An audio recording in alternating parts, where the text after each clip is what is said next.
Good morning. This is the day that the Lord has made. Let us rejoice, glad in it. He has made this day especially for you and for me, that He has joined us, that we may share His word with each other.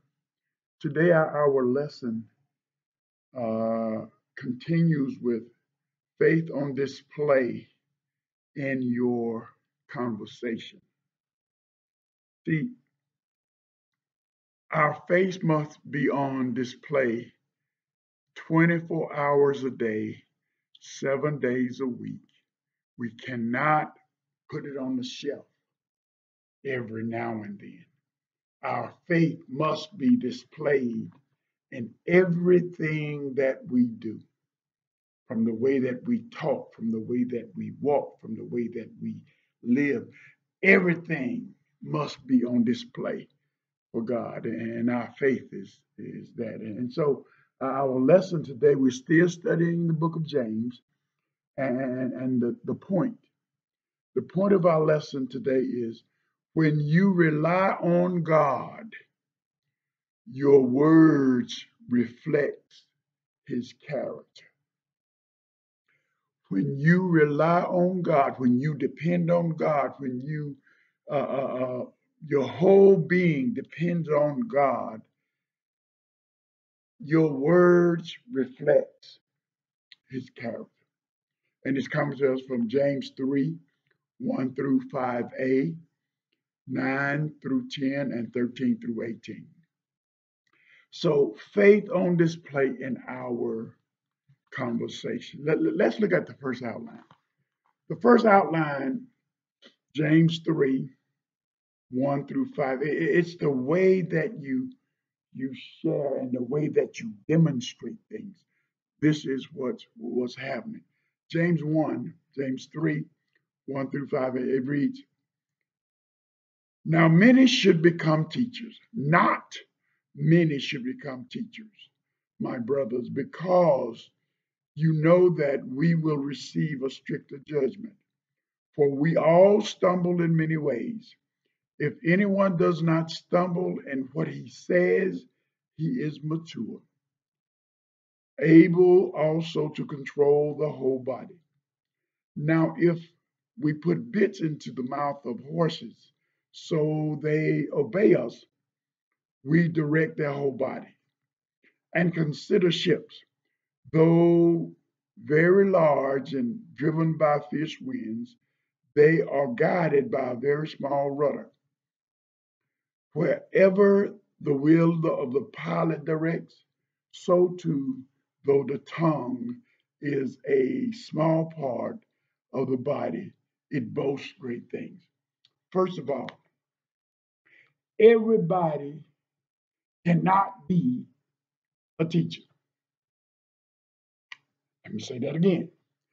Everybody cannot be a teacher simply because of the judgment that's placed on teachers is far stricter than those of other people or laymen. So it's important. Uh, uh, everybody, and if I can put it in layman term, everybody cannot be a teacher. Okay, and then the second verse gives illustrations of how to control yourself as you try and control others. It says, for we all stumble in many ways, and we do. We mess up. We mess up on a daily basis. And so, if anyone who does not stumble, he is mature.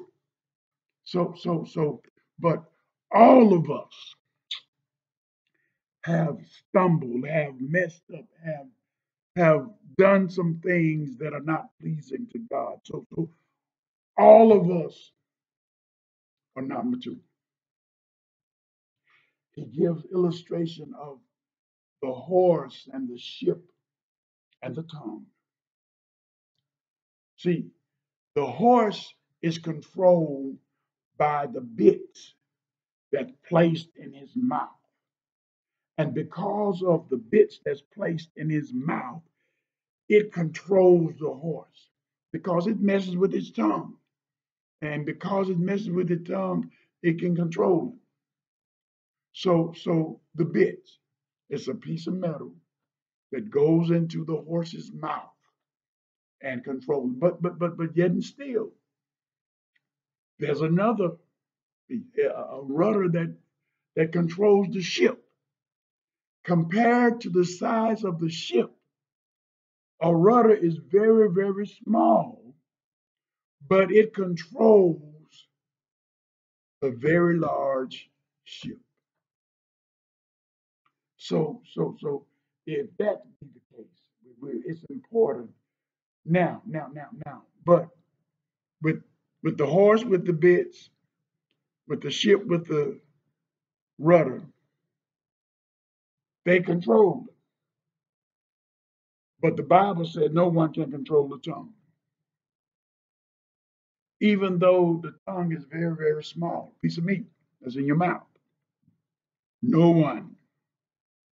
When I say no one can control the tongue. No one.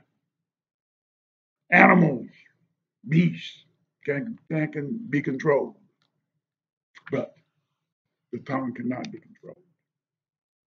Here are some truths, some lasting truths. Our words have great power. What we say goes a long way. So it's important that we say things that are pleasing to the Lord. Controlling what we say is a sign of spiritual maturity. No, anything comes up can come out if you're being controlled by the Spirit of God. So we must not allow things that's not pleasing to God to just come out. It is not pleasing to the Lord. And then thirdly, the tongue is a small part of the body, but it has great power as part of the body. So what we say is very, very important to pleasing God. What we say and what we do is so important to the will and the way of God. We must say things that are pleasing to God, no matter what it says. The second outline, James 3, 9 and 10, it says, with the tongue we bless our Lord and Father, and with it we curse people who are made in God's likeness. Blessing and cursing comes out of the same mouth. My brothers and sisters, these things should not be. This little old piece of meat, one songwriter called it a pink tornado. So with this thing, you can bless and curse from the same spot. But it should not be. It should not be. It should not be because we are to bless people by the things that we say, by the things that we do. It is so important for us. Why? Because we are made in the likeness of God. And if we are made in the likeness of God, we ought to treat everybody as we are to be treated. Do unto others as we will have them do unto us. It is so important for us. Blessing and cursing coming from the same spot. Something's just not right with that. It's not good to do. Simply because of the fact that our speech can be inconsistent when controlled by self instead of God. When we are in ourselves, we are not consistent with the things of God. When we are in control. So it's important for us to be consistent. Do things that are pleasing to God. Listen to some truth. We can produce either good or evil words with our tongue. Yeah, the pink tornado. We should not speak ugly words to people, for they also are created in God's image. We're not to do that. And God is not pleased when both blessing and cursing issue from the same mouth. So it's important for us to say words that's pleasing to God. It's very important for us. The third outline, James 13 through 18, it says, who among you is wise and understanding? By his good conduct, he shall show his works are done in the gentleness that comes from wisdom. But if you have bitter envy and selfish ambition in your heart, don't boast and deny the truth. Such wisdom does not come down from above, but is earthly, spiritually demonic. For where there is envy and selfish ambition, there is disorder in every evil practice. But wisdom from above first is pure, then peace loving, gentle, complaint, full of mercy and good fruit, unwavering, without pretense. The fruit of righteousness is sown in peace by those who cultivate peace. We need God's wisdom to direct our speech. You have two kinds of wisdom, the wisdom of God and earthly wisdom. Which one will you choose? The one that is from above will lead you in the right direction. But the one from earth is not good for us. Therefore, it is important for us to seek godly wisdom. Godly wisdom is from above. Listen to what it says. It says, uh, but if you have bitter envy and selfish ambition in your heart, don't boast or deny the truth. Such wisdom does not come from above, but earthly, unspiritual, demonic. So it's important for us to seek godly wisdom. And James says that if you seek godly wisdom, you will find it. Those who need wisdom, seek it because it comes from above. Seek it because God gives wisdom. Seek it because it's very important to us as believers to seek godly wisdom. And it says, first, it is pure, godly wisdom is.